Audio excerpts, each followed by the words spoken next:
Greetings. Good evening. Welcome to everybody to Sacrilegious Sundays.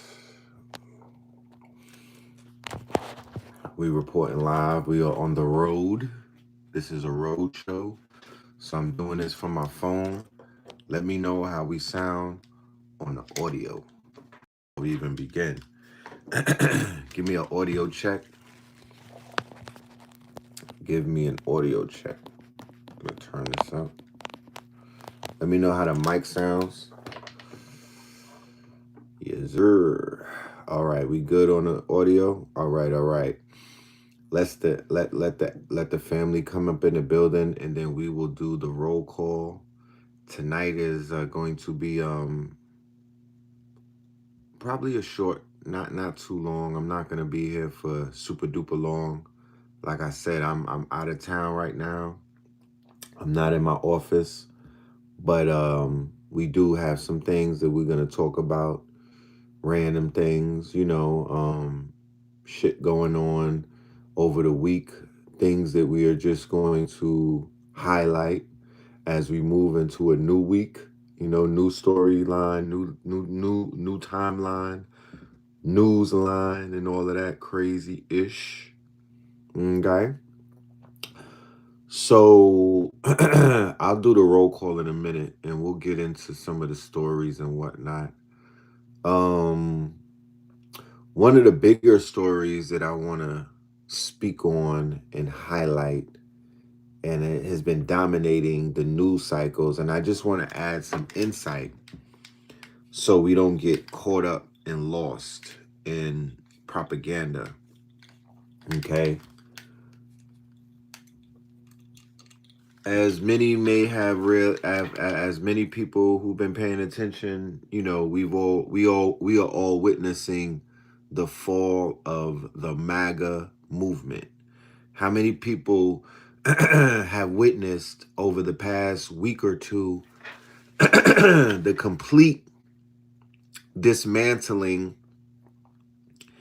walking back in full regret of the supporters of Donald Trump, right? There is a level of implosion taking place amongst the Republican Party, the same party who are hedging their bets on the next 4 years being a quote-unquote white supremacist utopia. They were hedging their future, these white nationalists and quote-unquote MAGA supporters, right? These maggots. They were hedging their future on what? On America descending into a white utopia, right? As promised by Donald J. Trump and the MAGA loyalists. Many people like Aiden Ross, like Theo Vaughn, like Andrew Schultz,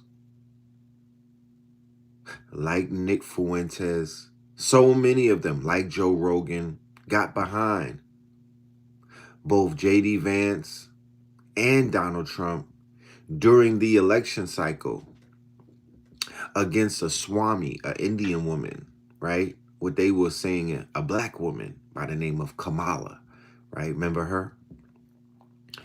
And these quote-unquote red pill, a.k.a.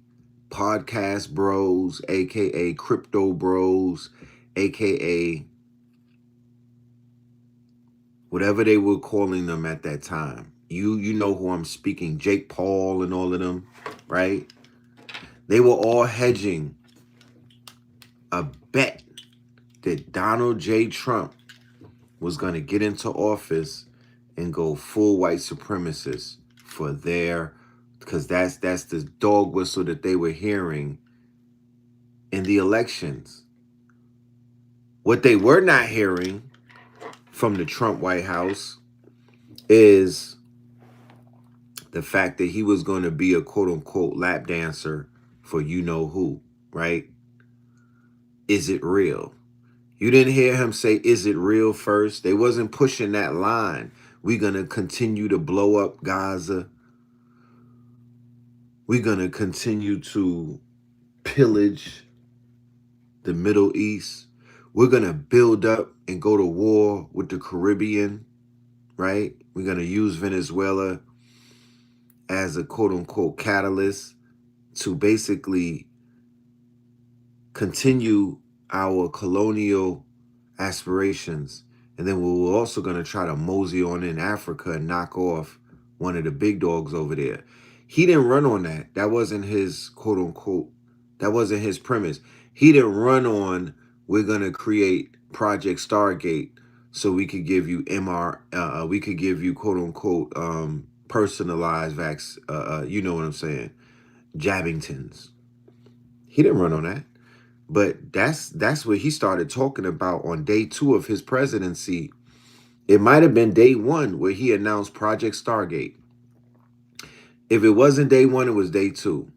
$500 billion investment with, when people didn't know what Oracle was back then, they know what Oracle is now, right? With Larry Ellison, with Oracle, with OpenAI, with, I think it was SoftBank or somebody. All of these shady characters, right? Super shady. Pfizer, Moderna.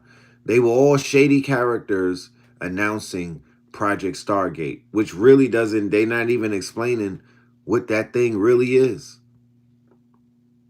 And it just began to spiral from day 1. So now you got these Caucasians who are banking on Donald J. Trump forwarding this quote unquote theory of great replacement and all of these other things. And now, because he's showing that his loyalty is not with the white Anglo-Saxon Protestant, it's not with the blue-blooded European over here, it's with the quote unquote people whose faith he converted to, because the president has converted to another faith. He converted years ago.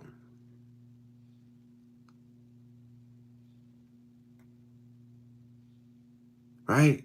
So he doesn't even ride out. He's a crypto Christian. For all of you Christians out there that are banking on your president being one of you, being in part of your club, yeah, he's doing that on face only. He didn't put his hand on the Bible for his second term because he's a Jew. He doesn't rock with you niggas. And y'all getting everything that y'all deserve. And I really hope that your people get burnt the most. You understand? I really do. I actually put it on a piece of paper during the moon. I'm adamantly pushing that line that that the people that are the religious people, right, who are hiding behind religion, and y'all really are imperialists, colonizers. It don't matter what skin color you are, because y'all all down with the same thing, because at the end of the day, you will pick your religion over your race. So you niggas will turn the other cheek for the imperialism that's taking place on both the continent and the Caribbean, South, North, East Asia, and the continent of America. All you niggas need to burn. You know what I'm talking about? It's Babylon. Burn all of you niggas. You feel me? Because y'all are all a part of the problem. We used to think it was a skin color thing, but it's not. You know what I'm saying? It's a slave thing. You niggas are slaves. And slaves only think one way. They only think in favor of the slave master. So you die with him. You know what I'm talking about? That's the mentality. That's how it needs to be. Y'all need to just go with them. You know, I don't think, and I used to think, but I don't think that if people are religiously zealots, there's no, they need to, there has to be a line drawn, because there's no growth. There's no, if, I mean, just for one, just for instance, let me just throw this out there for instance, and people are coming to this realization slowly but surely. There is a challenge going on right now where they have a woman documenting this on TikTok. She's calling up multiple churches and she's saying that she has a starving baby and she needs some formula. And these people are not helping her out. But I just saw I saw a video IG, and it was common sense. The woman, it was a white woman, and she was speaking about this challenge. And she was like, duh, the fuck? There's 500,000 homeless people in New York City. Don't. That, what the fuck is that challenge supposed to really prove? It should already be known that the church ain't shit. It should be already known that the church ain't for the people. It should already be known that the church is a failed project. It should already known that the church is pillaging. They're not giving, they're taking. Henceforth, you talking about 501c3. These niggas get free food every other day and they would not give out baby formula. Baby formula is killing babies. The baby formula is an abomination in and of itself. And they're hoarding the poison. They're not even giving the poison out for free. They're hoarding the fucking poison, bro. Baby formula is trash. The baby formula, the shit that they got us, Similac and all of that, yeah, that's fucking trash. And they won't even give that out on a handout. They hoarding that. So what's the difference between shit going down in Gaza, where they're hoarding the food and they're starving the people and they won't feed the people and they won't let food come in and all of this stuff, and they literally have them people under siege? What's the difference between that and what the fuck is going on in bumfuck America and Poorville America, and places where the have-nots, which is damn near 90% of America? What the hell is that about? Like, the food is killing people and the motherfucker can't even get that to eat. Like, the processed food is killing people. The GMO food is killing people. And people are starving from that. I mean, it just don't make no sense. The starvation, in my humble opinion, is coming because the food is fake. If the food was real, people, because it's a mentality. It has to be. It has to be a mentality. It has to be a mentality. Like, no. I seen in Atlanta, it be like a lot of homeless people. It's a lot of homeless people in Atlanta, right? But then I'll be passing through and it'll be like 4 of them together, 5 of them together, hustling, trying to make money, scrambling. So in my mind, I'm like, you do know that y'all could put that money together and just go get a fucking hotel for a month, right? Like, you do know that you could get a suite, right? Like, you do know that y'all could put your bread together after grinding for a few days, like, and you won't have to be in the street like that. You do know that you could put your bread together and get mad food from Costco's or Sam's Club. I don't know. I'm just saying, like, it's the mentality sometimes, because the mind can solve some of anything that you get out of. You need to give your mind some credit, because chances are you were able to solve a problem and you were able to come up with a method or an equation, and all of that shit came from the mind.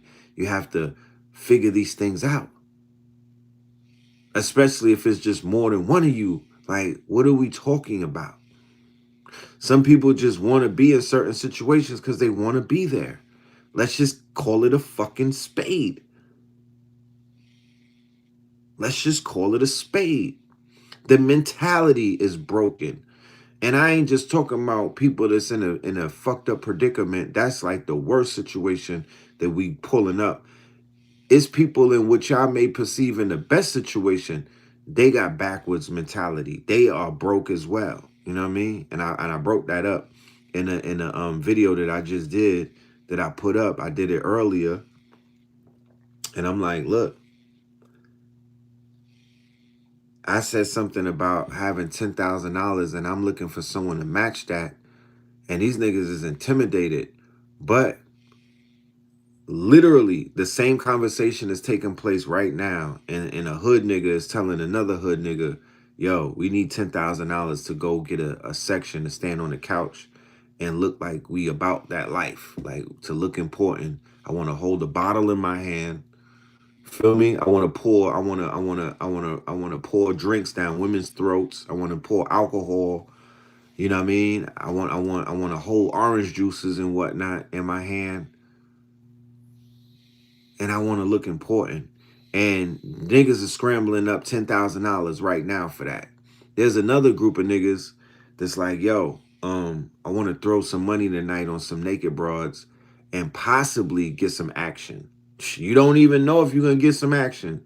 You're just weighing it out. You're just hoping and praying that, you know, this lady of the night wants to go home with you. And you're going to pull out of the bank or from out of that stash box or from out of that safe. Y'all will put, I seen it. I was there. Y'all will put $2,500 together to make up 10 bands. So you could go and stand up in Magic City or Strokers and whatnot and throw a bunch of bread at women. You're throwing dollars at women, singles and whatnot, to the tune where it'll add up to 10. So you threw a dollar 10,000 times, my nigga. For what? To be noticed by a hooker? Okay. It's the mentality of these niggas, bro. So you have a group of women, right, who come together and put thousands of dollars together, right, to do a ladies' night. They're going to go eat at white people's restaurant. They're going to go buy the most expensive, quote unquote, just so they can feel good and talk shit and do Sex in the City, right? They're going to do the Sex in the City renditions. They want to be like the white girls from Sex in the City. So we're going to go dress up in Chanel and go sip and talk about our sex life or the lack thereof, right? And spend thousands of dollars. Or you're going to go and go to Saks, or you're going to go to Neiman's, or you're going to go wherever and buy your bag for $25, $35, $4,000. I don't give a fuck if you swipe it or you drop in it cash. These niggas is buying sneakers for $2,000 to impress who? And all of y'all are broke. Y'all don't have nothing. You don't have no tool. You don't have no apps. You don't have no fucking technology. You don't have founder behind your name. Now, everything is, you could blow the bag if you have a founder behind your name. In your bio, you invented some shit. Yeah, nigga, go celebrate.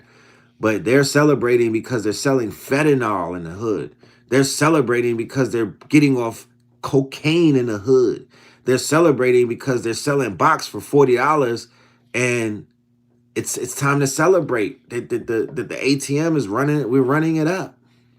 They're celebrating because they just killed somebody or one of their enemies died. They're celebrating because one of these niggas just came home from killing someone. They're celebrating because, you know, it's gang time. Like, this is the mentality of these brain dead niggas in our community that we have to fucking deal with. And we have to take our time out to try to plead with, to make some type of moves when motherfuckers collectively, globally, it's not even an American thing. Globally, everybody's is at the bottom of Maslow's pyramid, damn near.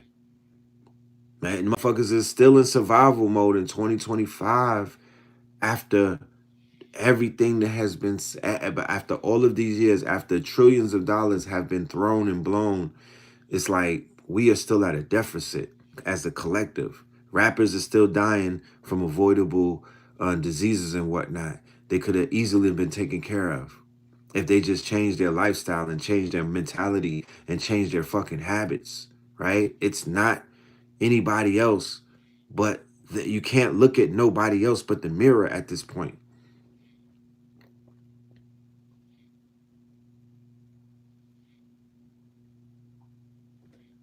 It's just common sense.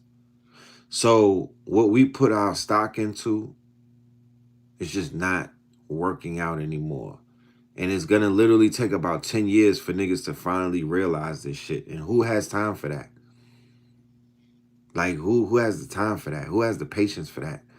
Who I don't. I really don't. You know, I don't have the time. I don't have the wherewithal. I don't have the patience. You feel me? I really don't have the care. I don't care. I just don't care to sacrifice my life or to sacrifice my time and even to sit back and watch others do it. I'm gonna stop them and be like, don't do that.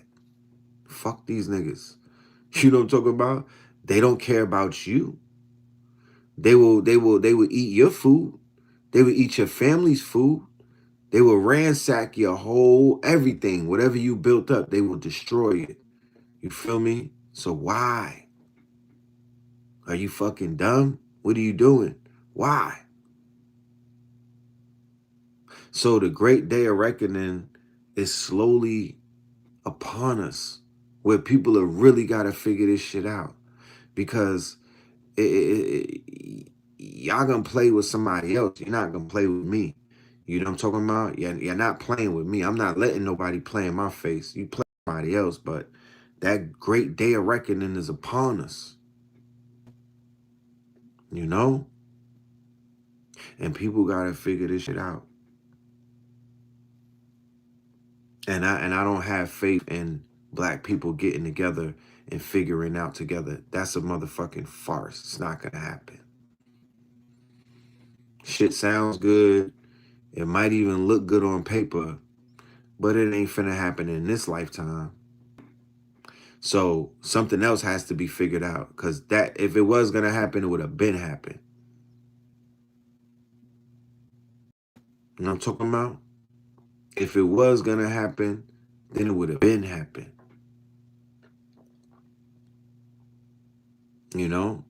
I'm just being honest with you. It's a whole bunch of shit that went down. It's a whole bunch of things that happened and would have propelled people to come together and do some things. And they never even did it. They didn't even talk about it, let alone act like they was gonna do it. They didn't even have the meeting. Niggas ain't have a sit down to this day. They've been talking about it, but I ain't seen that. Nobody sat down and did nothing to this day, bro. To this day. Real talk. The motherfuckers have the budget to do it. They got the time. Hey, it ain't like everybody busy. I don't want to hear that shit. Motherfuckers will show up for some bullshit. They got the time. They got the funds. It ain't like they can't afford a fucking ticket. So what's the problem? What's the holdup? Man, I just hope 2026 brings more clarity. I just hope 2026 brings more clarity. I would tell people listening to this, do not bank and do not bet your future on people that you don't know, that your ass is looking at through your motherfucking phone like this is not your savior. That's not how that shit works. You better look in the motherfucking mirror and see something in yourself. I mean, it's educational purposes, inspirational purposes. That's great. You know, YouTube is great for that. But don't let it go further than that. You know what I'm talking about? Don't let it go further than that. Do not put your heart and your mind in nobody's hands in 2025. Don't put your future in no man or woman's hands. I don't give a fuck. I'm not even listening to advice on the internet no more. I don't want to hear nothing. Don't put your future in nobody's hands but your own. You know what your future is going to look like, and you should start crafting it. But I swear, you should not be sitting back, twiddling your thumbs, waiting for somebody to do some shit so you could claim it. Like that shit has anything to do with you, because it don't. Nobody is putting on for you. Nobody is putting on and doing what they're doing so you can run around and act like it was done in your name, nigga, because it was not. Snap the fuck out of it, bro. Wake up. And niggas is on Fantasy Island. You don't talk about self-deport off of Fantasy Island and come back to reality. You know? You and your family are too capable and powerful for you to be on the internet complaining about anything. Well, that first situation was true. However, me and my family being powerful and capable don't have nothing to do with the fact that what I'm saying is a motherfucking fact. So I don't know what you're talking about. And to be honest with you, the fact that the family is so powerful and capable, it's sad that the situation is what it is in this community. And this community is a global community, but it's not just my family. And I brought it up earlier. It's multiple families. It's multiple teachers. It's multiple personalities. They all have similar insights about the fact that the people,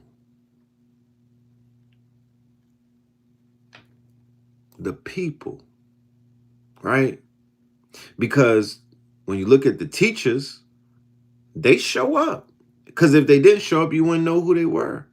So the teachers are showing up. The teachers are pulling up. They doing the work. Like the healers, they, shit, they heal. There's people running around this bitch with with lifelines. They wasn't supposed to be here. There's people, the healers are healing. The teachers are teaching. People are learning. Right? They're doing their part.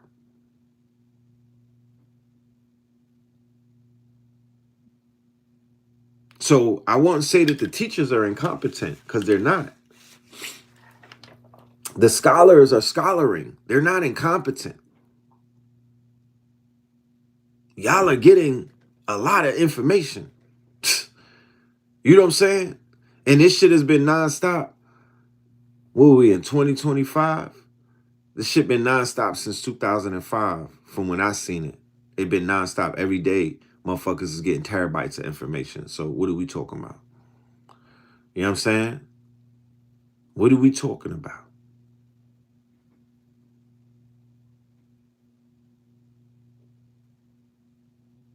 You said go to Africa? I'm good. I'm going to go to Africa, but I'm not in a rush. I'm just not in a rush. You know? I'm not in a rush to run to Africa. You know?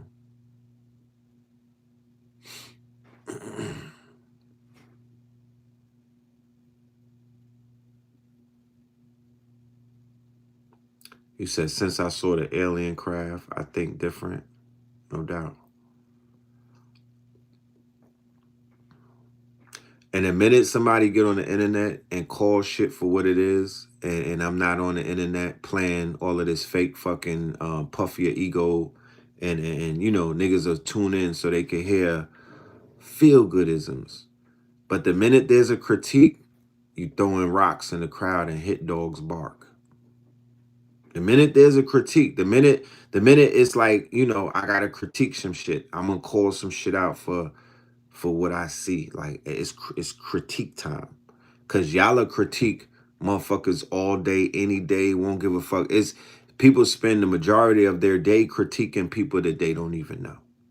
That they'll never meet in their life. They probably won't ever touch one day in their life. They just sit back critiquing. So when it's time for those who are being critiqued to critique, we should just listen. You know? We should just listen respectfully. Cause I will listen to what somebody had to say if they had some experience and they've been around. I'm shit. What you got to say? Because to be honest with you, I'm gonna take that advice. I'm gonna listen. What's being said? But most people won't never be on the stage, so they won't really care about the conversation is being had because they'll never be in that quote unquote space. You feel me? They'll never be in that space. They'll never be in that quote unquote position. They'll always be in the audience. They'll always be a spectator. So yeah, spectators don't give a fuck. You know what I'm saying? Spectators don't give a fuck. Spectators are just like, they don't have no ties. They don't have no they just watching. There's no they don't have no commitment. They're like a bot. They're like an NPC. They're never gonna apply the information. They're just here to hear it. They're just wasting time because they're wasteful. They're not going to apply the information. They're not going to support the information. They're not going to do anything. They're not going to turn the information into knowledge. They're not going to teach anybody the information. They're not going to share the information. They're just here burning up bandwidth. You know what I mean? I've seen it for decades. And it is what it is. It is what it is. You know what I'm saying? And I mean, it's the internet. That's what the fucking internet is. It's a place. It's a place of voyeurism where people watch, and they don't act. They just watch. It's a bunch of watching going on. But there are people who act, and I'm mostly speaking to the actors. You niggas is watching and whatnot. You know, rock out, my nigga. Enjoy yourself. You know, you're just here for that. I'm speaking more so to the people that are active.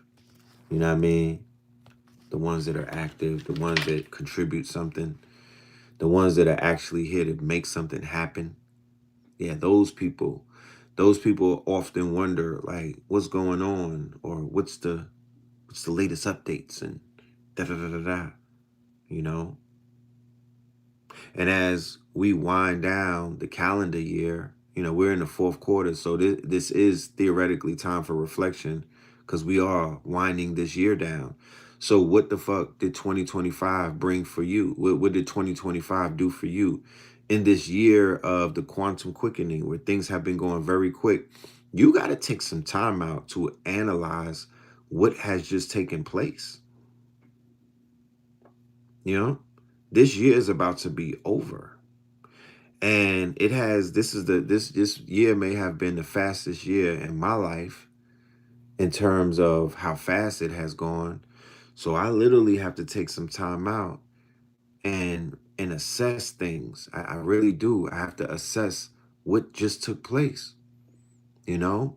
Because if you're speeding on a highway, let's just say that you're speeding on a highway, you're doing 200 and whatnot, you're on an Autobahn.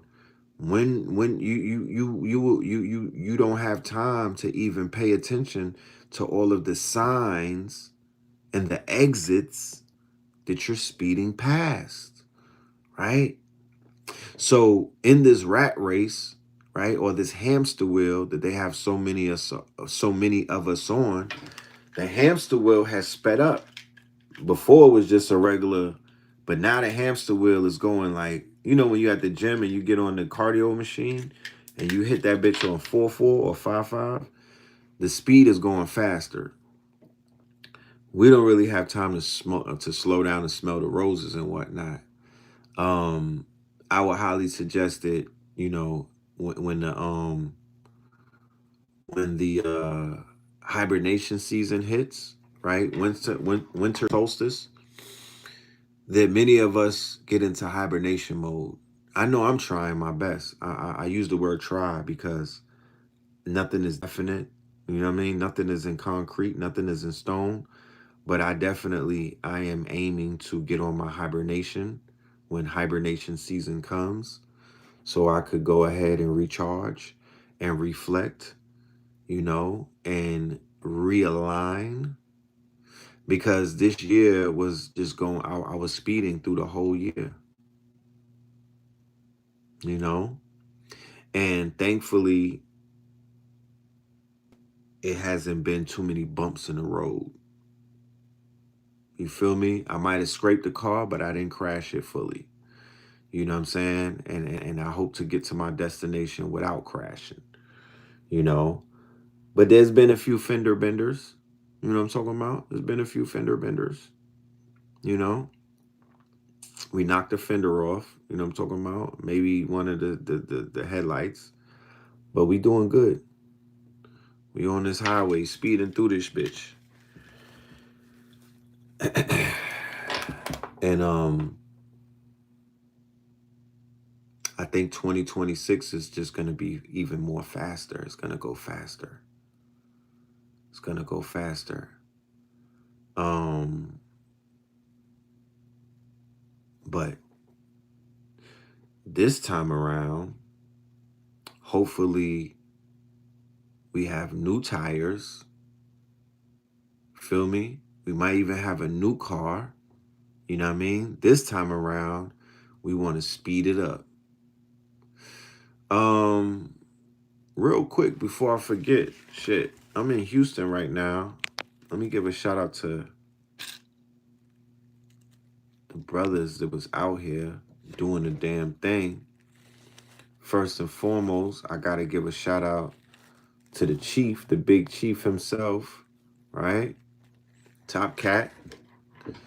Shout out to Top Cat, you know what I'm talking about, who put together a powerful event, right? Celebrating, bigging up the big chief, you know what I mean? Celebrating and honoring the indigenous. He had an event called FADE, Foundational American Indian Day. And it was at the Shrine of the Black Madonna out here in the hood in Houston. And it was a dope event. So salute to all of the people that came out. Like I've said it before, Houston is home to some of the most beautifulest people on the planet. You know what I'm talking about? I met a whole bunch of people. Salute to everybody that I met. Salute to all of the, a lot of love out there. Salute to my brother Talik, Heru, babe. Talik is the proprietor of Soul Vegan Restaurant, right? He has a new venue on the way, a new venture that's on the way. Look out for that. Shout out to Pop Darby, one of the paradigm shifters, my bro. You know what I'm saying? Pop Darby, you know, he's like the mayor out here. You know what I'm talking about? Salute to Pop. Salute to Top Cat. Salute to Jazz. Salute to, it was a bunch of people, you know what I mean? His whole team. So salute to everybody who was putting on, all of the chiefs that I met, everyone, you know what I mean? Everyone. So salute to everybody. You feel me? Salute to the whole H-Town. Salute to the whole Texas. Dallas, Fort Worth, all that. They're going to be more of them. Y'all have opportunities to pull up and whatnot, I'm sure. I'm sure the brother, after seeing the success of this one, he's going to definitely want to bring his show on the road and take it to other places and whatnot. You dig? I might do a IRL in Texas on Tuesday, a Techno Tuesdays IRL in Houston, and I will keep you updated. You'll know about it tomorrow. But if you're in the area, whether you're in Dallas or Houston or San Antonio, like if you're in this Texas region, and Texas is, when I say Texas is big, like I don't think people, you got to see it to understand what I mean. Like when they say everything is big in Texas, the land is crazy, bro. It's crazy. Do they have homeless people in Texas? Because it don't make sense if that's the truth, because it's so big. It's like, how, Sway? How? It's humongous out here. But people are living good. People look happy. You know what I mean? They look healthy. You feel me? I look for these things. You know, they look happy. They look healthy. They look focused. They don't look hungry like that. And no disrespect to Atlanta. I love Atlanta. And I respect Atlanta.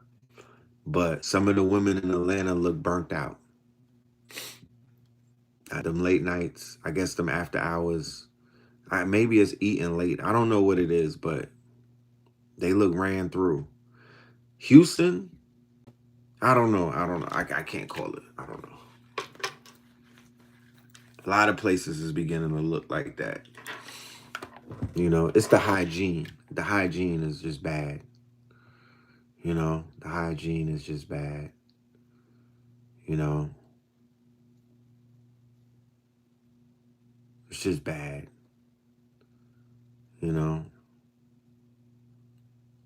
and like I said, I'm not being judgmental. I'm just being observant, and I'm not being a bully. I'm not trying to pick on nobody. You feel me? But I can be honest with my observation, and do not hate me for it. Don't judge me for it. Y'all could say what y'all want to say about men in Atlanta. I don't identify as a man in Atlanta. You know, you ain't get me with that one. But yeah, there's a lot of burnout going on. You know what I mean? And I'm saying a burnout to where it's like you've been fucking with the wrong kind of man, and he took your light. That type of burnout, like the light is gone out of a lot of women. They don't have that glow. You did. They don't have that glow. The niggas is snatching the glow from the glows.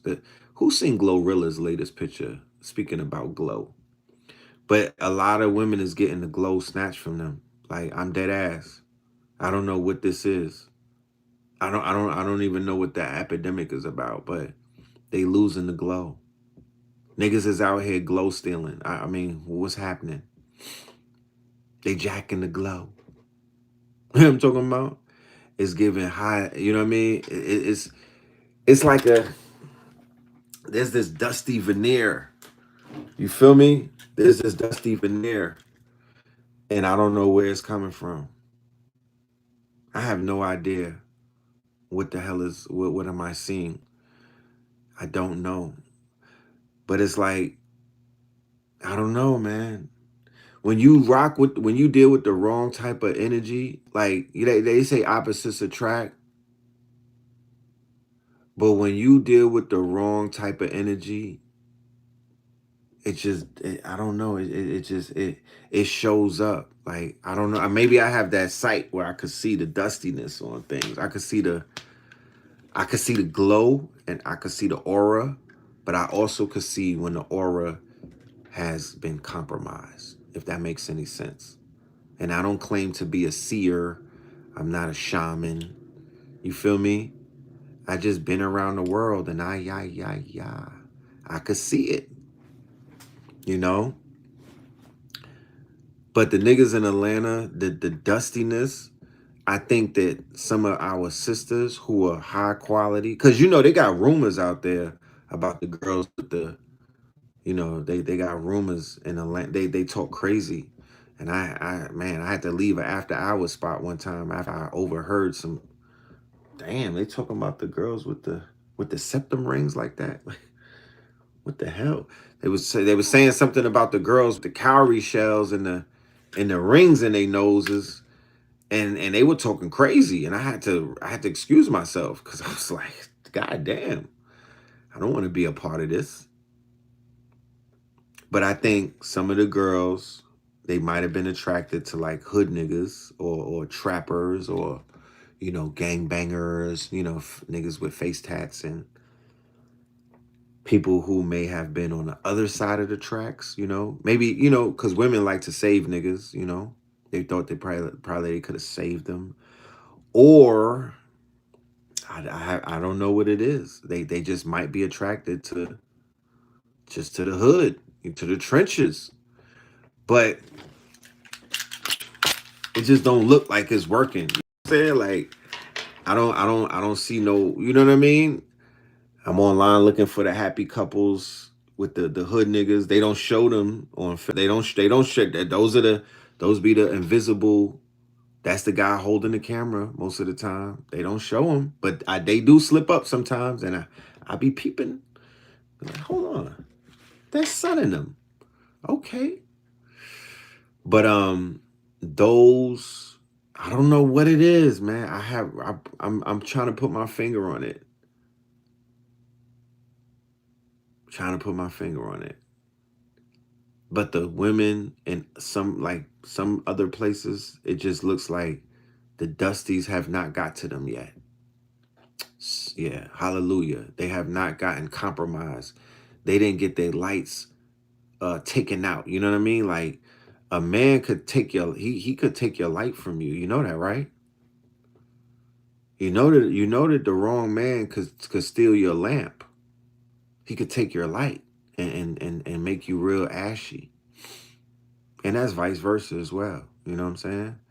Men lose their light as well. Men get, men they get their glow taken from them.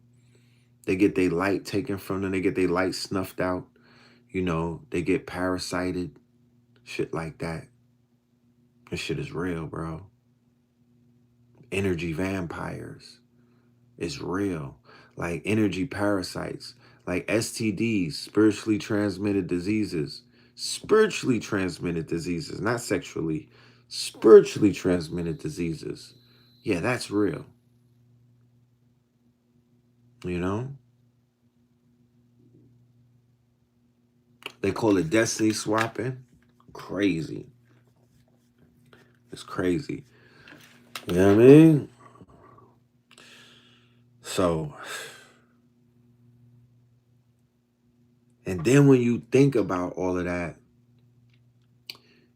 you say, what would it take? Like at what, because people are gonna need healing, right? Everybody's gonna need healing. I think a lot of those people that ran to the church in the last few years, they're going to need healing eventually. They're going to need somebody that's going to heal them. Because I do think that running back to the church is a part of people's healing journey. Can I get an amen? I think that this mass migration back to the church before we judge these people is a part of a healing journey, because a lot of them are saying that they got spooked by something that they saw in the street, in the trap. Something showed their fangs to these strippers, to these hustlers, to these drug dealers, to these gang bangers, because we talking about the unsavory underworld is running back to Jesus. They could only go back to what to what they know, that they're familiar with, something that their mama or their grandmother was in alignment with. That's what they're running back to. They're quote unquote running back to the church is almost a parable to running back to before I became a vampire, or before I got flipped, or before I lost my soul, or before I got compromised, or before I got bit. They're just trying to go back. It's almost like somebody getting signed to a contract where you're a slave for perpetuity, and you're like, I'm just going back to being independent. That's all you know. You can't go back anywhere, but you try to rewind the clock to go back to when you wasn't a slave, but it's too late. You a slave. So for the people that's trying to go back into the church, talking about, oh, I just want to go back to Jesus, you're a vampire. You've got compromised. It might be too late for you, because you're literally going back. You think you're going to get saved, but you might be running. You this is the illusion. They get bit and think that they running into the church, but no, you get bit and you're running right where they supposed to run, right where you supposed to run. That's what people are not realizing. That all of this, you're not doing anything that wasn't already planned for you to do. Because you can't run into the church and get saved. You're only going to run into the church and turn other people into vampires now. Once a vampire, I don't know. You tell me. Could that be could you change that? Is that a cycle that could be reversed? Like once a person gets turned, once a person gets flipped, once a person gets quote unquote brought into that life, could you, I mean, I'm sure, granted, some people have definitely found a way with religion to kind of break whatever this spell may be that so many people have found themselves under. But the illusion may be that you're running into somewhere, you're running back, but in hindsight, you're not running back. You're running further into the trap. You're just running further into the trap. If you didn't get bit, your ass wouldn't have been headed towards the motherfucking church. So how is the church not related to the bite? How is the church not related to you being quote unquote compromised? Because you wasn't thinking about running there before you got compromised. So the church is a part of the compromise. There's nothing that you're going to get out of that. Your ass supposed to be running towards the truth. And the way that it's looking in the world, you tell me if I'm wrong. Your government has been exposed for being a rest haven for all PDFs, right? Not just this government, multiple governments. All institutions within the government are filled up with the vampires, right? They're filled up with the predators. They filled up with the quote unquote vamps, vamp life, right? With all of these compromised souls.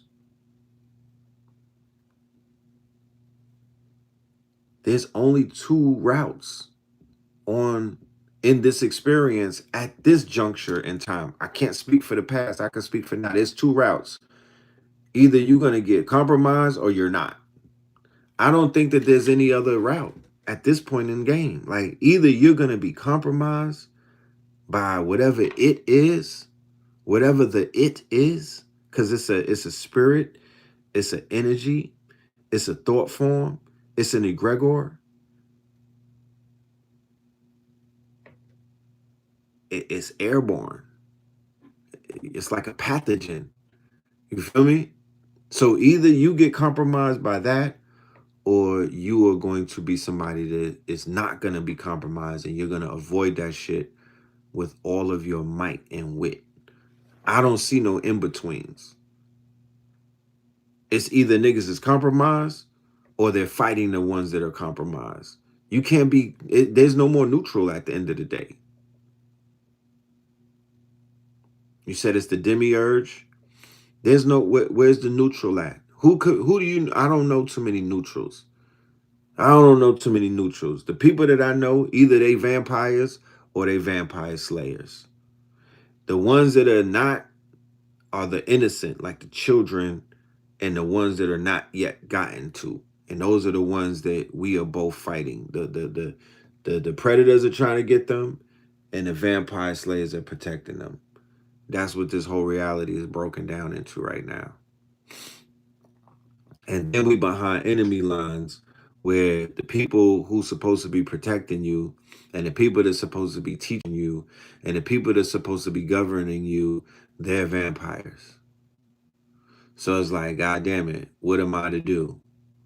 How am I to operate in this situation, under these circumstances and whatnot? Like, what the hell is going on? Who do I trust? You feel me? But they're showing you daily that you literally, they're daily, that there's literally less and less people that you can trust on a daily basis. Like, you really can't even trust yourself. So how do you expect to trust anybody else? You know, they got it to where you can't even trust yourself. So how would you put faith in anyone else when when you got, you know what I mean, when there's a war going on inside and niggas is getting backdoored by their lower self, you know? So you want to talk about something outside of yourself too? You know what I mean? Is that what you want to do? Because that's not the key. That ain't where it's at. That's not gonna help you. You know what I'm talking about? That's not gonna get you. You're not gonna win the game. You're not gonna win the game of chess like that. You're gonna get checkmated if you keep focusing on other pieces other than you and your queen. You know? So it's just interesting, bro. You know what I'm saying? I would hate to be on the other side. I just can't. I can't imagine how it feels to be a European in 2025 living in America. Your ass voted for Donald fucking Trump. You know what I mean? Like hold hold this L, my nigga. Hold this L and go jump off of a bridge somewhere because nigga, you're done. You're toast. After Donald Trump, then what? You know what I mean? That was your last shot. You shot your load. You know what I'm talking about? Like what else? What comes after Donald Trump for white people? Gavin Newsom, nigga. You know what I mean? Your whole facade is falling apart. Don't worry about melanated folks because it looks like we're being exonerated on a daily basis. You know what I'm saying? We still got haters and whatnot, but we're literally being exonerated by the universe. You know what I mean? Every day I'm seeing more and more videos where different people from different nationalities acquiescing to the fact that, oh, we had it wrong the whole time. These niggas is the shit. You know what I'm saying? We had it fucked up. We were lied to. These are the main characters. These are the real heroes of the story. It can't be the villain. So no disrespect, but all of the disrespect at the same time to anybody in the audience who don't look like me. You feel me? You was lied to. And then you found the truth.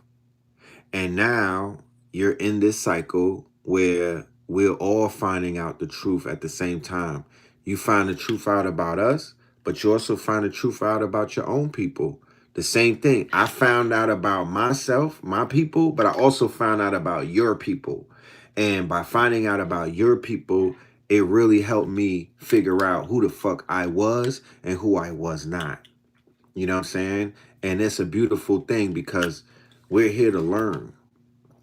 And if people are scared to learn, then, I just don't know what to say. I really don't know what to say. But melanated people, we're going through a love cycle right now. We're falling in love with ourselves again. We're realizing that we were motherfucking hoodwinked and bamboozled, forgiving ourselves. We're coming to terms with the fact that we are fucking great at the things that we do. When we were told that we were not great, it was hammered into our subconsciousness from the years of 0 to 7, and nobody still didn't apologize to us. But we were hoodwinked and bamboozled and lied to. And now we're forgiving ourselves because at the end of the day, nigga, we persevered and you didn't. The same people who thought that they could run this marathon with us, them niggas got wobbly legs, and it come to shit. They don't have long range sprint activity in them. These were short runners. You feel me? And they shot their load. And to be honest with you, if it was up to me, they would have been packed up. You know what I mean? They literally should have been packed up in 2012, but niggas was getting lazy and shit. But yeah, you're definitely getting packed up. And at the end of the day, I don't have no remorse for no European who is literally a fucking illegal alien in the United States of America because you got to pay for that genocide. I don't give a fuck. If you reincarnated with blue eyes, nigga, and blonde hair, your ass got to pay for the genocide of your people. I don't know what other people are saying, but that's definitely what I'm saying. And I want you to pack your shit and get the fuck out of America because at the end of the day, this is not your land. You know what I'm saying? So if you could swallow that, if you could live with that one, then, that's what it is. We will come to Norwegian. We will get on a Norwegian cruise. We will check for you in Sweden. Niggas will pull up and send a drone to Germany and check on y'all. We will pull up to Poland for the Poland Classics, but y'all need to go back over there, bro. Real talk, and give us our gold back. Give us all our shit back. Respectfully. You know what I'm saying? Respectfully, with no strings attached. And if a European hears this and doesn't respect it, then that just goes to show you where they're at. They're sore losers. They want to hold on to some shit that's not theirs. This is not yours. This is not yours. This land is more land. This is not your land. You're an immigrant. You are the original migrant, not the Mexicans. We got to get the $5 Indians up out of here. But the real migrants, the real aliens, they come from Europe and they came over here on motherfucking ships recently. So in lieu of how y'all ancestors and the people, the Cabbage Patch and all of them destroyed shit, and how y'all don't respect nature, and how you fuck the oceans up and the mountains and the forests, yeah, you got to get packed up. Y'all niggas is wildin', trying to live next to these people, acting like this shit is something that's negotiable. It is not. It is not. Y'all are, whoever y'all are an abomination to paradise. Straight like that. A fucking abomination. And I wish they give birth to some type of Europeans that will take care of their own people. We need y'all, we need you Becky's to push some motherfucking some militant Europeans out of your womb that will fucking check your own people. Cause y'all be looking at us to be like that for our people. When y'all gonna check your own people? When the fuck are you gonna check your own people? Cause I'm getting tired of this fake ass civil war that y'all be trying to play. It's not real to me. It's not real. Y'all are not really against one another. Y'all are all a part of the same program. If you were to ask me, it's not enough. I be watching it, like I said, TikTok. It's giving, but it's not giving what I want. I said it before. The white people that's out here doing videos are only telling 1% of what needs to be said. It sound good, it's cute and everything, but it's literally 1%. Where's the other 99? Where's the real secrets at? Where's the real secrets at? I need receipts. Where's the real secrets at? Because the majority of the videos on TikTok by pale people is a regurgitation of something that my master teachers taught me damn near 30 years ago. They're not telling you anything new.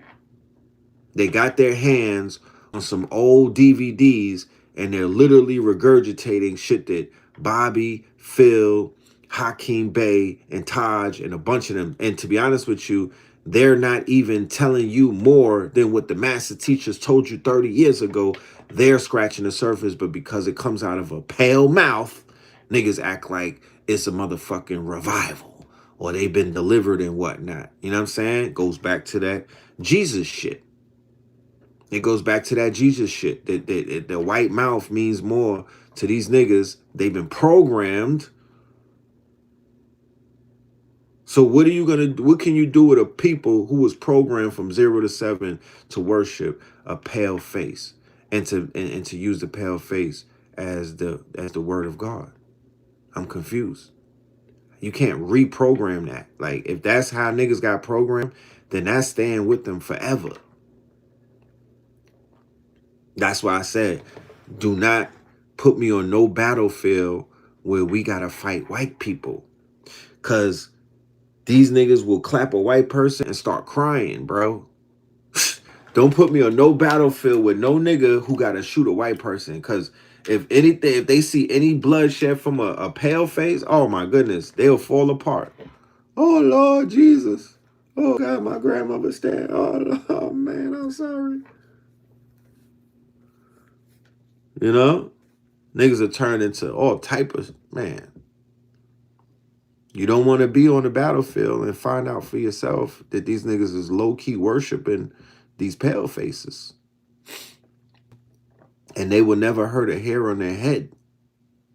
You know? Shit crazy. Yeah, the same ones that cry for Queen Elizabeth, Charlie Kirk, the same ones that was boo-hooing, oh, Dick Cheney, I'm going to Dick Cheney's funeral. You know? Hulk Hogan. Where's all the Hulkamaniacs? Y'all really, y'all was acting like that was your mans in them and whatnot. Like, where's the Hulkamaniacs at? You didn't even hear Trump say Hulk Hogan's name. You would think that Trump would come out with a Hulk Hogan shirt on or something. Like, where's the Hulk? If it was all that, why they forgot about him? They forgot about him. They forgot about him. Not even in a week, my nigga. In 2 days, that nigga was forgotten about. Hulk who? You mean Terry? It's crazy. I do want to say that there is I do want to eulogize an elder. My father introduced me to him when I was in high school of age. Me and Blue was in around high school age. And my dad, he sat us down. You remember when they used to go to the when we used to have Blockbuster Video? Oh, you had video night? So my dad had us watch a documentary called Eyes on the Prize. How many of y'all saw Eyes on the Prize when you was a little youth? Eyes on the Prize was like Hidden Colors before Hidden Colors, right? So that was my father's way of like hipping us to the movement when we were young, right? He would sit us down and we would watch Eyes on the Prize. Yeah. So I was introduced to H. Rap Brown through Eyes on the Prize, right? So Eyes on the Prize, I mean, man, I used to feel very proud after watching the episode. It was on PBS, right? It was on PBS, but then we had got the recording of it too, the videotape, but we used to watch it on PBS. And H. Rap Brown was fearless, right? H. Rap Brown was courageous. H. Rap Brown was running around when Huey P. Newton and all of them was doing the damn thing up in Oakland, and the Panthers was running, and Hoover was out there talking about the Black Messiah and everything, right? H. Rap Brown and them was doing a thing. Stokey Carmichael, H. Rap Brown, right? The whole SNCC movement, you know what I mean? Huey P., Fred Hampton, you know, just some powerful, courageous, brave black men and women. Assata Shakur, you know what I'm saying? I don't rate Angela Davis, so I don't even say her name like that. Whoever got in alignment with that feminism movement, with Gloria Steinem and all everything, you don't even exist to me. Like, you're a fucking op. You know what I'm saying? Like, so for the people who co-opted the Black Power movement by joining the feminist movement, yeah, Oppingtons. Straight agents, in my humble opinion. You know, treason type shit. Like treason type. Like how the military treats it. You feel me? Treason of the highest order. You smell me?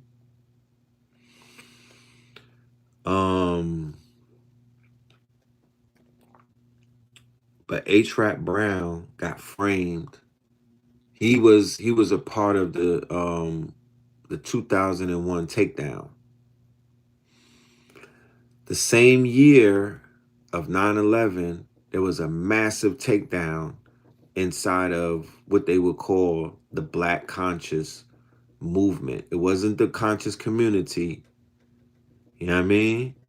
It was the conscious movement, right? And I would ask anybody in the chat, please, no trolling, because you will be removed. All right. Um, H. Rap Brown, which he turned his name into Amin. He became an imam, the Imam Abu Jamal, and they framed him for killing a cop in the West End of Atlanta. Okay. Oh no, we don't rock with Karanga. We don't fuck with Karanga over here. I'm sorry for that. Like, we don't do that. Respectfully though, you know, we don't do the Kwanzaa and all that stuff. Like, nah, we don't. Nah, I'm with the militants.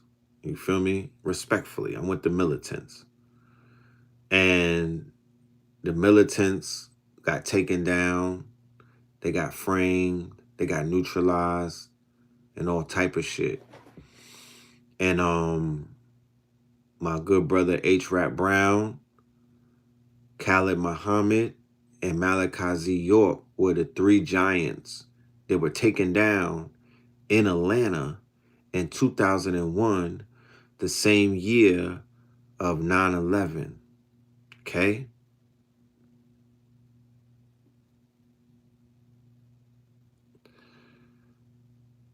Who is that lady in the picture in the background, though?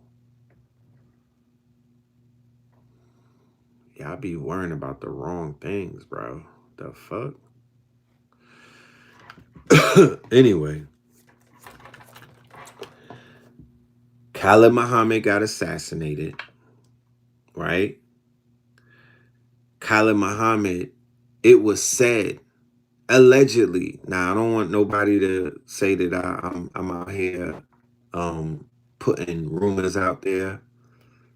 Allegedly, it was said that the woman who was with him the night of his unfortunate demise, because Khalid Muhammad had it was said that he got poisoned. He was in his residence in Atlanta with a lady, a female. Bobby explained it, Dick Gregory explained it, Ali Muhammad explained it, and a few other people explained it. Okay, she was with him the night before. Are you sure it was the night before? And whatever the case was, it's alleged because this same girlfriend, all right, let's just rewind the tape. Khalid Muhammad was condemned by the Senate, the same thing that they did to Nick Fuentes, right? I think they recently condemned Nick Fuentes for some of his quote unquote, they try to make him public enemy number one, but it was the Senate, right? The Senate did it. So Khalid Muhammad was censored by the Senate of the USA. He was talking about you know who all the way back then. This is '01. He had something called the children at a march. He had the youth march. It was in Harlem. They started popping off with the police. Then he went to a place called Kent College, and he tore into the synagogue of Satan, and they reprimanded him, and the Senate basically in so many ways made him persona non grata. That's what that I mean, in so many ways they put a hit out on him. They made him persona non grata, and this was maybe like the first time that they've ever done that to a US citizen, that whatever they did was unprecedented, right? He dies later on, mysteriously poisoned, right? Throwing up, mysteriously poisoned. Okay? Then Khalid Muhammad is having all of these. I mean, Khalid Muhammad gets taken out. right?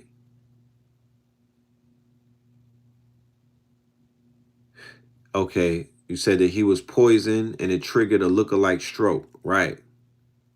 Right. So whatever the poisoning was, it induced a stroke. This is how they take people out. This is how the Mossad and the alphabet people, they'll take you out. It'll look like a heart attack. It'll look like a stroke. They have something called a stroke gun, right? They could take you out with the stroke. They could take you out with the heart attack. They could take you out and they could poison you as well, right? So it was unfortunate. A very healthy man. If anybody knows, if you've seen any videos on Khaled, very powerful man, very healthy man, melanin, I mean, skin glowing, you feel me? Power, just a powerhouse, like a fucking a force of nature. This is who Khaled is, a force of nature. Not somebody that you would think will go out like that. He actually got shot. Somebody shot him in Harlem and whatnot, and he was all right? But then he gets poisoned and they take him out.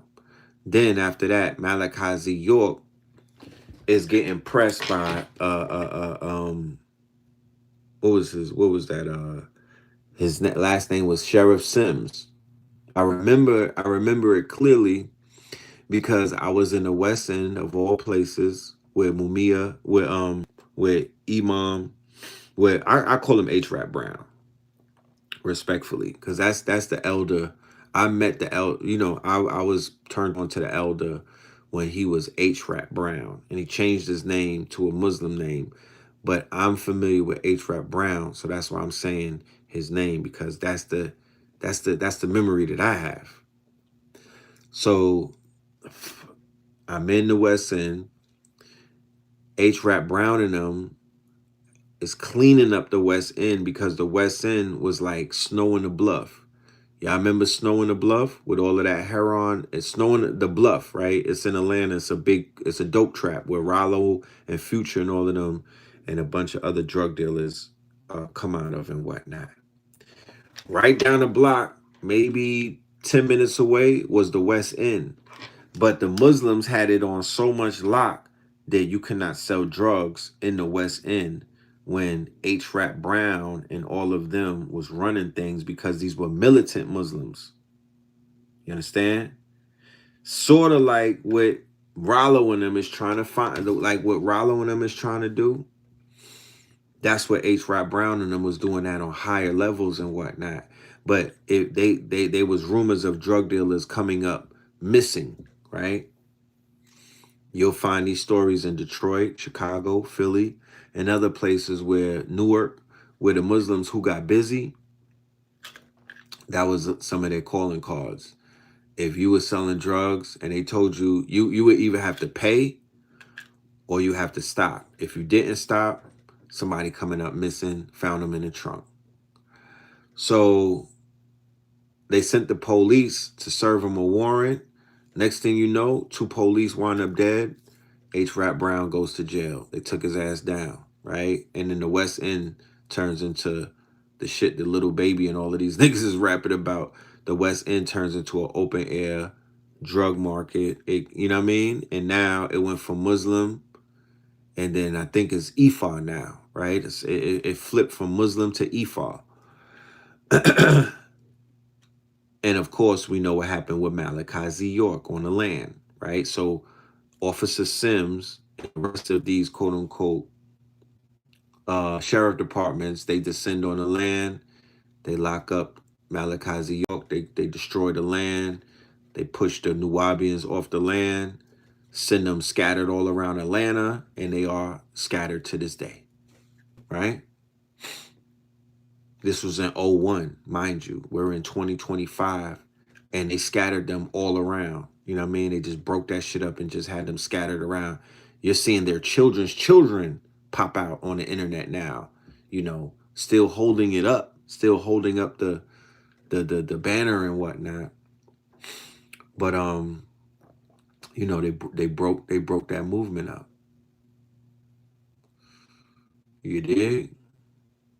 So that was all in '01. Imagine when the towers fell if the land was still up. You know what I mean? Imagine if the towers fell and you had Khalid Muhammad, you know, speaking about what really happened, exposing that shit. Imagine when the towers fell, you had Dr. York putting out mad books about all of the shit that's about to happen. You know, imagine, you know, there's so many things, but it didn't happen like that. So,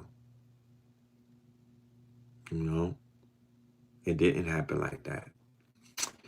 And yeah, he made transition. He was locked up. They had him as a political prisoner. He had some growth on his neck. I seen him. He had like a fucking, he was having medical issues and they let him die in jail. And somebody said he's been sitting in vain for years. And he has. I think he was forgotten. Another one and another one. Out of sight, out of mind. Out of sight, out of mind. Somebody who put on for his people. And he made transition behind enemy lines, more than likely forgotten. In ailment, in pain. You know? So, rise in power to him, you know, and I pray that the ancestors are pleased with his demonstration and what he brought to the black community. Because to be honest with you, he been putting on for black people forever. So the whole fucking black world should have stopped today, and it didn't. Nobody even said anything about it. No celebrities retweeted it. You feel me? None of the black boule niggas have anything to say about him. You know? He doesn't get that type of love. The rappers are not giving him love. It's just little old me and a few other people that are gonna let the world know that our good brother H-Rap Brown is an ancestor. You know? And it is what it is. Like, hey, this is a fucking loveless, shameless, heartless walk that we are on. Make no mistake about it. People signed up for this shit and thought that they was going to be celebrities. People signed up to this shit and thought they was going to be rock stars. People signed up to this shit, thought they was going to be nigga rich. People signed up to this shit and thought they was going to be lit and whatnot. You got to make yourself lit. It got to be in you and not on you, because that's being conscious is not a telltale sign of being lit. It's a bunch of conscious people that's not lit, my nigga. It's a bunch of conscious people that are fucking miserable right now because nothing is going right for them. This is about knowing your position, knowing your purpose, knowing your role, playing that shit. When you find out your purpose, not letting no one stop you from living out your purpose, because I don't have all the answers, but I suspect if you are out here living something that's not your purpose, then you're not going to be lit. It's not going to catch on. You're not going to latch on. It's not going to resonate. The universe and the ancestors are not going to conspire for your success because you're not on the path. But if you get on your path, then it seems like you're going to get pushed by invisible forces and whatnot. Doors will be flung open. Opportunity will fall from the sky. People will get placed in your life like this is a game of chess or checkers, and the pieces just got moved right in front of you. Like something will just put the piece right there and you'll encounter it. These things happen. These things happen. But I really do feel like I might be wrong, but I really do feel like the universe don't steer you wrong. So if you're on a wrong path, do you think the angels are going to be sent to you? Do you think the guides are going to be sent to you? Do you think doors will open up? No. If you're on a path to destruction, it will. If you got hoodwinked and your ass is on a downward spiral, yeah, trap doors are going to open. Trap doors, shit from under your feet is going to open. You know what I'm saying? Side doors are going to open. But when you're on your path, front doors will open. Palace doors will open. You understand? Shit will begin to immediately move. Mountains will move for you. You'll know that you are being pushed by invisible forces.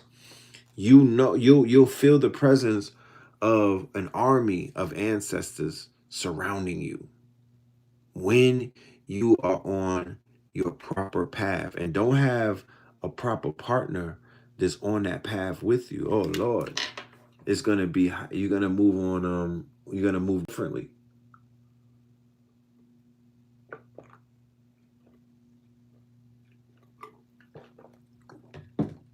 But folks don't know their path. They don't know their purpose and their path because, in my humble opinion, that's what this whole walk should be about. It's cool to get entertained by the entertainers because that's what we are. We're entertainers. You know, we educate. We're educators. We're scholars. But you can't tell me that the majority of the people on Know the Ledge are not entertainers on 363 Empire. These are entertainers who happen to be teachers. But in order to keep the people's attention, my nigga, you got to entertain them. So this is edutainment, right? A mixture of education and entertainment. There's nothing wrong with that. They should have awards for that. You know what I mean? To be honest with you, that's an admirable skill. That is an admirable skill. This shit will probably be in a college one day. You know what I'm saying?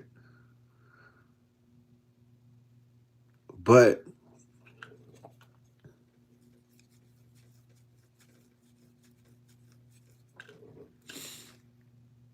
all of the educating in the world, we should be focusing on our purpose and our path as individuals. That's what we should be focusing on. Because once you figure that out, then you kind of know where you're going next. You don't need nobody's help. You don't, you know, so like I said, we all getting entertained and that's cool. Nobody's saying that everything has to be about your purpose. So yeah, but don't forget while you're being entertained by these entertainers to also focus on you. To focus on you. If there's an entertainer that comes on the show and they're like, yo, we doing readings, yo, we doing cards, yo, we doing your charts, the Ra'akus of the world, yo, I could look into your past life, yo, I could do your blood. There's people that's doing blood tests. I could do your genealogy. That's called finding yourself.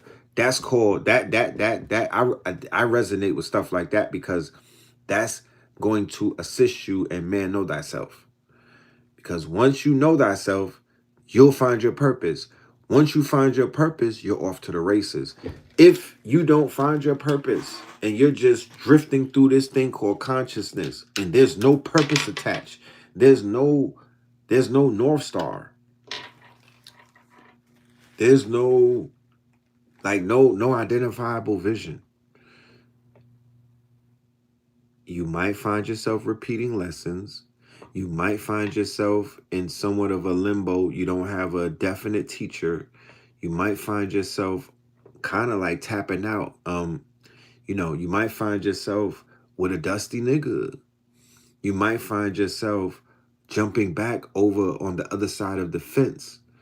You 1 foot in, 1 foot out type of thing. But once you lock in and once you find that purpose and once you really lock and once you really know what you're here for and why you're here, then you begin that journey. Everything else is window dressing. Everything else is window dressing, you know? And you could be window dressing for 30 years. I know some people that still, they have not found a purpose and they be in Harlem every day.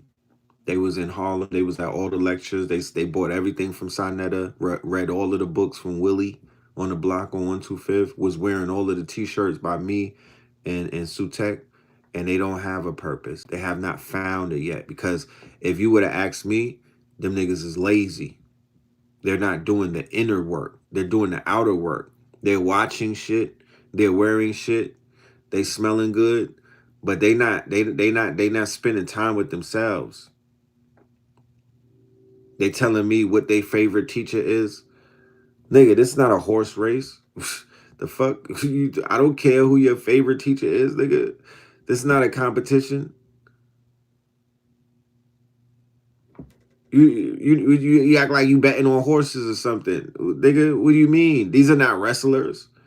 You know what I mean? What is your purpose?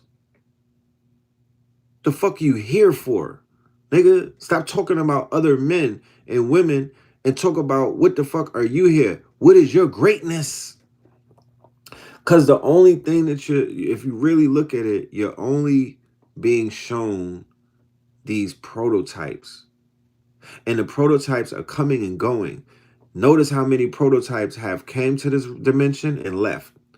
They was just passing through to show their ass real quick, but they have a purpose and they have a mission. And maybe that purpose and that mission isn't to be on the motherfucking plane of existence of the planet Earth with you humans doing human shit. Maybe they have a bigger purpose. But I'm gonna tell you this. You're seeing, you're being exposed to these people because you are one of them. Do you have what it takes to get to their level though? Cause you're gonna see, oh, these people are too great. No, nigga. They put their legs in the same. They put their pants on the same way that you do. What are you talking about? If observing the teachers over the past 30 years haven't showed you anything, is that everybody's human, my nigga. And there's nobody, no one is different. I haven't seen nobody fly yet. So everybody's on the same page. It's just that some people have found their powers. Some people have honed their gift and their talent and their craft, and some people have not. That is the only difference. The only difference between me and the people in the audience is y'all didn't hone your skills, or you're honing your skills, and I'm honing mine. I got work to do. I'm not finished. I'm a work in progress. I'm not a polished diamond. I got a lot of work to do. I'm gonna be working more than likely until the last day. I've come to terms that I'll be working on myself until day zero, my niggas. And I'm cool with that. You know? Because I got a lot of undoing. I got a lot of shit that I need to undo. And I got a lot of reprogramming and all type of things. But I'm on that path that, you know, is purpose. The road less traveled.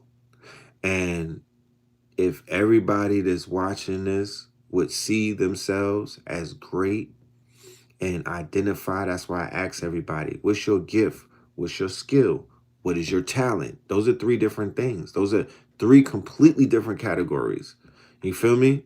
Those are completely different categories. What is your skill? What are you trained on? What's your skill set? What pays the bills? Because the skills pay the bills, right?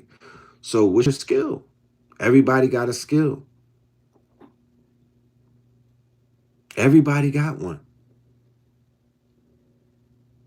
Yeah, what's the tool? What's the POL? Everybody got one. We all have one. We're all endowed. We're all endowed. What is your talent? Your talent is something that we all inherently have. And everybody has one. And everybody doesn't just have one. Some people have more. But we all got it.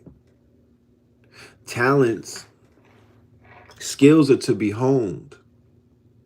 Talents, something that you just have. Like the young lady who just starts singing in the shower and she sound like Whitney Houston off the first sing and whatnot. That's talent. But talent can also be honed, and talent has to be forged. And then, what is your gift? Now, your gift is different than your talent, and it's different than your skill. Your gift is your superpower. Your gift is what makes you an X-Man, right? Some people have a gift of clairvoyance. Some people have quote unquote hands, right? They have those, what do they call that? The hands that make hair grow and everything. They have gifted hands, right? Some people have the gift of sight. They could see. Some people have the gift of telling fortunes and whatnot. Some people could read palms. Some people could read energy. Some people could read the room. It's just a lot of gifts. So you should start there. Yeah, the growing hands. That's what it's called, the growing hands. You should start there. Now, did I say any type of alien shit? Did I say any type of super over your, something that you got to open up a dictionary? Did I say anything that a 3-year-old can't understand?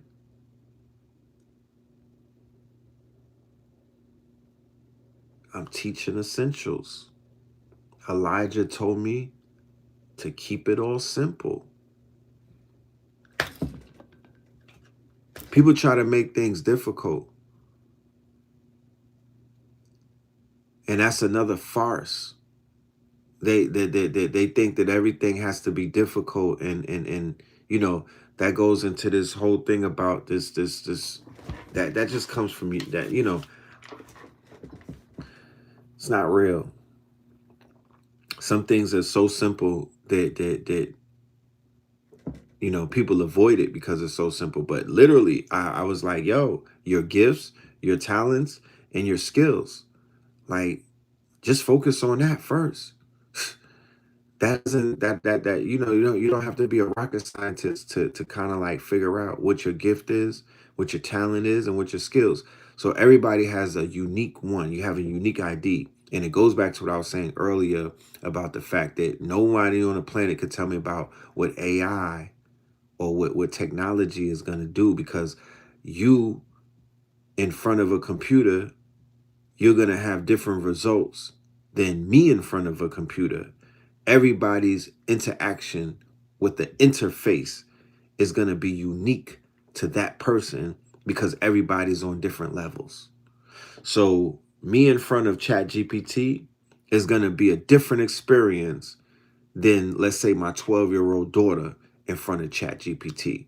She don't have the experience that I have. She don't have the depth of knowledge that I have. She doesn't have the knowledge base, nor that she have the layers of quote unquote understanding that her father may have. I'm 50 years old. She's 12. So my advantage is that I know more and I can extract more from the AI because of my unique experiences and the fact that my gift or my talent and my skill is going to be different than the 12-year-olds. Do you understand? So how the hell could somebody get on TV or the news and tell me that what AI is going to do or what AI is not going to do? Or you don't know what AI is going to do with me. I'm not you. The fuck are you talking about? How could you speak to me about something that's going to interact with me personally, customizable, and not you? It's not going to treat you the same way it's going to treat me. We are not the same. So your argument and your conversation don't got nothing to do with me, none whatsoever. What are you talking about? The fuck you mean? I don't identify with that. You're talking to nincompoops. I'm not a nincompoop. I'm not a nincompoop. You're talking to nincompoops. I'm an intelligent man. So intelligence begets intelligence. I'm going to take my motherfucking chances and go talk to something intelligent before I go talk to something non-intelligent. I'm not intimidated. Thank you, but no thank you. Carry on. Go scare somebody else, nigga. Carry on. I'm good. I'm going to roll the dice. And what I'm not about to do is I'm not about to practice overindulgence. Meaning that I'm not about to let anything become a vice of mine. I'm not about to become addicted to nothing. I'm not about to overcompensate for nothing. I'm not about to let nothing rule me. I'm not about to let nothing take over my life. I'm not about to be overly dependent on shit. Moderation is the key. That's it. I'm a grown-ass man. I could control myself. Moderation is the key. You niggas need to practice some discipline. If you don't have no discipline, then you're washed from the beginning. You can't really do anything. You got to get that straight first. You got to focus on the discipline. And it goes back to what we were saying in the workshop. And it goes back to what we've been saying on multiple times. Before you sit down with some fucking fake computer, some false technology, before you even get in front of these phones and whatnot, mandatory 1 hour in nature. Mandatory 1 hour in nature. I would say 4, but I'm an extremist to that. Mandatory 1 hour in some type of nature setting before you get in front of the black mirror. So when you get in front of the computer, your thoughts and your plans have already been thought out. You don't want to figure it out while you're on the computer. That'll put you in a wormhole. You want to go in front of the computer with your shit written out step by step, so you don't get caught up in that fucking in that void that's inside of the computer. It's a time void. It's like a black hole. Your ass you'll start aging and whatnot and won't get nothing done, but you're gonna look 20 years older because the blue lights is cooking you, the radiation is cooking you. So every time you sit in front of the computer, you're compromising your health. So if that's the case, you better make sure that the compromising is worth it. Look at it like that. You don't have forever to sit in front of the fucking computer. The shit is dangerous. Okay? The shit is dangerous, bro. So all of that sitting in front of the computer all day, that's not the move. That ain't the way. I'm about to I'm not about to do nothing. But it's dangerous. You know? The shit ain't for everybody. When we was talking about this AI, we wasn't trying to tell everybody to do it because it ain't for everybody. I said, yo, I'm looking for devs. Niggas was like, who, dev? Waka Flocka moms? Nigga, not dev, nigga. Devs. Devs. Developers. You thought I said dev? I'm looking for devs, coders, and programmers. That was my initial call out. Hey, yo. That was my initial shout out to coders and devs and programmers because they understand the language that I wanted to talk. They are the ones who are the blurs. They are the ones who literally signed up to do this. This is their lane. This is their niche, right? This is their talk. And other people that are part of this network, they got enticed, they got interested, and they wanted to make cat pictures. So we obliged them as well. But this conversation, when it comes to the technology, initially is for professionals, the people that already are in the field. And by doing that, we're going to entice the other brothers and sisters who may have been curious about jumping into this sector and whatnot. We're going to show you how you can do it, or we already have showed you how you could do it, what avenues, what angles, and what windows you could come through. And people have been doing that.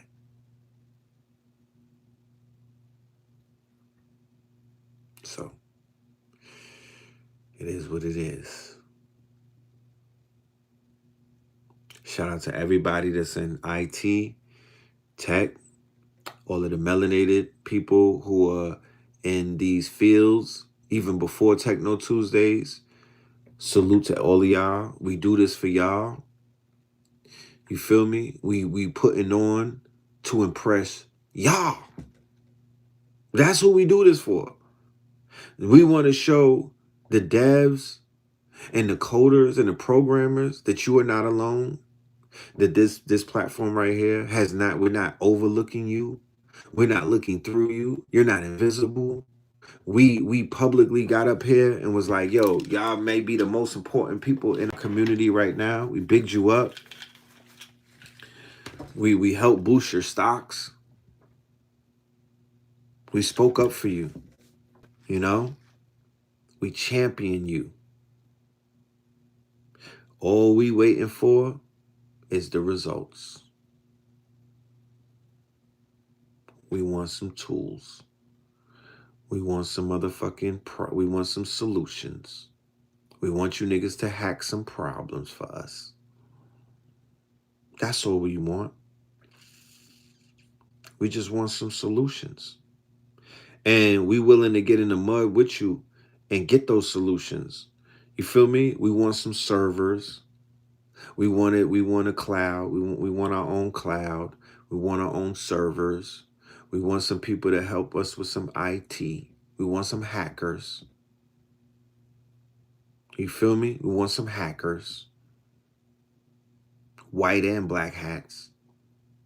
So that was the call out. And the good Lord sent me Spin City. The good Lord sent me Hitsayu Aku. The good Lord sent me a few other people in this endeavor or this venture. And that was the answer to the call. And I was pleasantly pleased. I'm not a greedy person. You know? I'm not a greedy person. Okay, you're a gray hat? Yeah, let's tap in. And I've been assembling this team. We've been assembling. H Factor came, Giant came. A few we got the doors opened up. I'm even doing something very soon with another brother in the AI field. I'll let you know when it gets ready. This gonna be real big. You feel me? The good Lord sent Savon Bomar, and we got together and did one of the biggest workshops in AI in this community's history, right? Probably in the black community's history, because I don't know too many people putting on big workshops in the black community. I mean, the rappers, the only thing they know about AI is Allen Iverson. Like, they don't know shit. They didn't know nothing about crypto, and they damn sure don't know nothing about AI. They just know how to write rhymes, I guess, and dance. But they are of no help. You know what I mean? The rappers are of no help whatsoever. They just know Bubba Chuck. They don't know nothing else about AI, my nigga. But yeah, that's what it is. You know what I'm saying? That's what it is. We like y'all seen it. Yeah, we did everything in the public. This whole build out. Everything that's been done has been done in the face of the public on this show, on these shows. Y'all have witnessed y'all seen everything in real time. Real talk.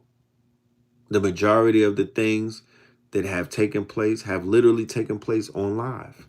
It's shit that be going on behind the scenes, but not like that. The majority of you'll see it right here. You'll see it right here. So the good Lord, they've been sending us solutions in the forms of powerful people, intelligent masterminds, you know what I mean? And also these tools that we've been using. So we got to be grateful. We got to be thankful. I don't want to spend time complaining. I do want to balance it out. I'll give you some complaints because we got to file our grievances and whatnot. And at the end of the day, as a Scorpio, if I got to get some shit off my chest so I don't have to sleep with it, so I don't have to hold on to it, I got to get it off. This is my therapy channel. This is my couch. You know what I mean? Respectfully, this show is my couch. You know, if and I would encourage anybody out there who needs therapy, use your platform for therapeutic purposes. You feel me? These conversations that I have, very therapeutic for my spirit and my mind. You know, I literally am on the fucking couch, laid out, having story time and reflections and, rants and shit like that. And, joking and laughing at myself. Like, yeah, therapy.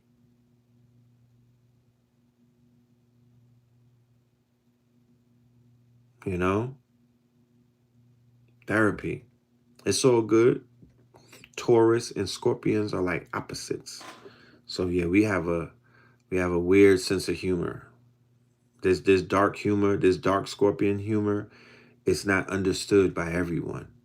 It's definitely not understood by everyone.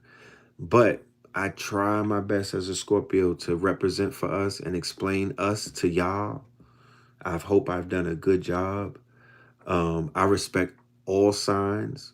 You know, I tap into 363 Empire just to see how the fucking Virgos do it. You know what I mean? I'm learning about Virgos. That's a great way for me to learn Virgo behavior by observing how the brother Radiohead, how he works with other signs. You feel me? It's a lot to learn. So, with that being said, ladies and gentlemen, I want to say thank you for your time. Like I said, I'm on the road and whatnot. I'll be out here. I'm in Houston, Texas. Houston, Tuesday, we have a live IRL. I'm just solidifying the location. I'll make the announcement tomorrow. But if you're in the Houston area, we have an event called Houston We Have a Solution. It's going to be free, open to the public. And I will let you know the exact location. Tuesday at 7 p.m. to give y'all time to get through that crazy ass traffic that's out here in Houston. We're gonna do it around 7 p.m. It might. You said drop the low. I don't want to say the low, and it's not the right one. So give me to tomorrow. Give me to tomorrow. All right. So with that being said, peace, love, and light, and I'm out.